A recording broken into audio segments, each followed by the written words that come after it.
मित्रांनो, 5 लाखाचा खळखळाट असावा पण 5 रुपयाचा देखील तळतळाट नसावा. कोणाचेही हाय लागून घेऊ नये, त्याचे भयंकर परिणाम भोगावे लागतात. काही लोकांना पटणार नाही हा विषय.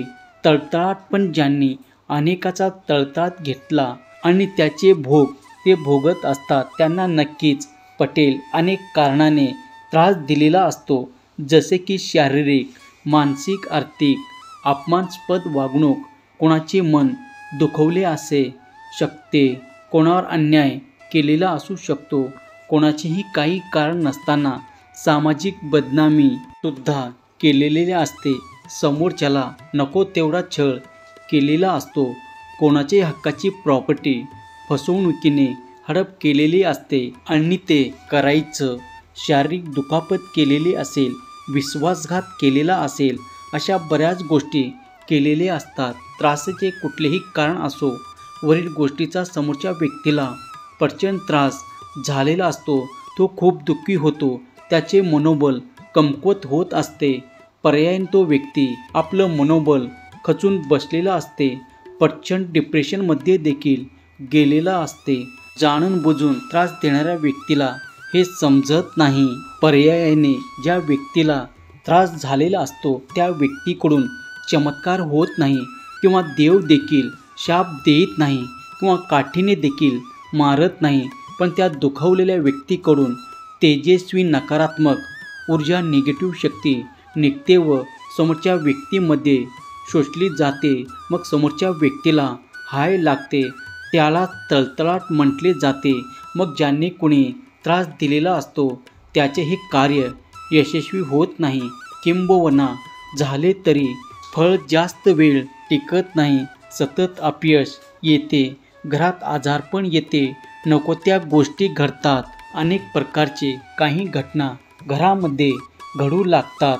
आपण किती खरे आहोत किंवा किती खोटारडे आहोत हे फक्त आपल्यालाच माहीत असते. त्यामुळे मित्रांनो, आपल्या अंतर्मनाला आपल्याबद्दल सगळ्या गोष्टी माहीत असतात. समोरच्याचं मन दुखवले जाणे म्हणजे पाप लागणे, त्याची परतफेड शक्यतो या जन्मात करावी म्हणजेच पाप लागते.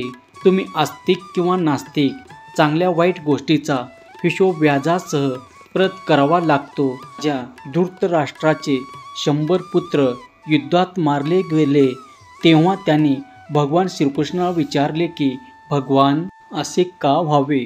संपूर्ण आयुष्यात मी कोणतेही महापाप केले नाही, त्याचा परिणाम स्वरूपात सर्वच्या सर्व पुत्राचा मृत्यू माझ्यासमोर पाहून त्याचे दुःख सोसावे हे माझ्या नशिबी का यावे?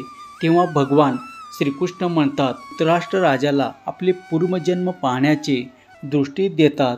धृतराष्ट्र राजाने दिव्य दृष्टीद्वारे पाहिले की साधारणपणे 50 जन्मापूर्वी तो एक पारधी होता आणि पक्षी पकडण्यासाठी त्याने एका वृक्षाला आग लावले होते. आग लागताच बरेच पक्षी उडून गेले, मात्र आगीची झळ लागल्याने कित्येक पक्षी आंधळे झाले, तर पक्षाची 100च्या वर लहान पिले उडू न शकल्याने आगीत होरपळून मृत्युमुखी पडले. धृतराष्ट्र राजाला त्यावेळेस ती क्रिया, त्याच्या कर्माचे फळ कित्येक जन्मानंतर धृतराष्ट्र राजाने 100 पुत्र युद्धात मारले गेले तेव्हाच ते पूर्ण झाले. मित्रांनो, कर्म हे फळ देऊनच शांत होते. प्रत्येक चांगल्या वाईट गोष्टीचा हिशोब हा होतोच. हा प्रत्येकाच्या कर्माचा सिद्धांत आहे. चांगले कर्म चांगले फळ देऊन शांत होते आणि वाईट कर्म वाईट फळ देऊनच शांत होते. काळ मागे पुढे होऊ शकतो, हा कर्माचा सिद्धांत आहे. क्रिया म्हटल्यावर प्रतिक्रिया ही होणारच. आपण ठरवायचे आपले कर्म कसे असावे. जैसे ज्याचे कर्म तैसे फळ देतो ईश्वर. क्षणिक सुखासाठी आपण होतो नीतिभ्रष्ट. मित्रांनो, चांगले कर्म करा. कर्म चांगले असतील तर सर्व काही आपल्या मनासारखं होत असतात. त्यामुळे तुम्ही चांगल्या गोष्टी करा. मित्रांनो, आपल्या आयुष्यात असे बरेच काही गोष्टी आहेत जे आपल्याला कोणालाही सांगायचे नाहीत, जसे की आपल्या आयुष्यातील झालेलं नुकसान, कोणाशीही प्रेम त्यांना न सांगता करावे. आपलं प्रेम हे व्यक्त करावं, आपल्या आवडीच्या व्यक्तीसोबत आयुष्य जगा. बाकीचे तर फक्त वेळ वाया घालवतील आणि आपला स्वार्थ साधून घेतील. घरातील गोष्टी कोणत्याही बाहेरच्या व्यक्तीसोबत तुम्ही शेअर करू नका. जर तुम्ही त्या बाहेरच्यांना सांगाल तर नंतर तुम्हाला त्याचा पश्चाताप होईल. कारण तुमच्या घराची कोणती भिंत ही नाजूक आणि कमजोर आहे हे जगाला समजेल आणि नंतर हीच लोक त्या भिंतीवर घाव घालायला सुरुवात करतात. लोकांना नेहमी जाणून घ्यायचं असतं की तुम्ही किती कमवता. तुम्ही तुमचा पैसा, संपत्ती शक्य तेवढे गोपनीय ठेवा. हे तुमच्यासाठीच फायद्याचं आहे. मित्रांनो, चार चौघांमध्ये जर कोणी तुमचा अपमान करत असेल तर त्याचा तीव्र प्रतिकार करा. लक्षात ठेवा, तुम्ही तुमच्या अपमानाचं रडगाणं गात बसाल तर उठसूट कोणीही तुमचा अपमान करेल. समोरच्याला जागच्या जागी जशास तसे उत्तर द्या, म्हणजे परत तो हिंमत करणार नाही आपल्या नादी लागण्याची. मनात अशा अनेक गोष्टी असतात ज्या जागी जाहीर केल्याने आपल्या जीवनात संकटे येतात. बुद्धिमान आणि चतुर व्यक्ती तेच विचार बोलून दाखवते जे त्याच्या हिताचे असते. तुम्ही एखाद्या गुरुकडून शिक्षा घेतले तर गुरुने दिलेला गुरुमंत्र कोणालाही तुम्ही सांगू नका. त्यामुळे त्या मंत्राचा लाभ तुम्हाला अधिक प्रमाणात होत नाही. मित्रांनो, आपल्या आयुष्यातील गोष्टी आपल्या जवळच ठेवा. विनाकारण तुम्हाला कोणी तुमचं पैसा वय विचारत असेल तर कधीच ते खरं सांगू नका. त्या माहितीचा गैरफायदा घेण्याची शक्यता अधिक असते. मित्रांनो, बऱ्याच गोष्टी आहे ज्या आपल्याला आपल्यापुरतंच मर्यादित ठेवायचे असतात. हे नेहमी आपण शांततेत साजरा करायला पाहिजे.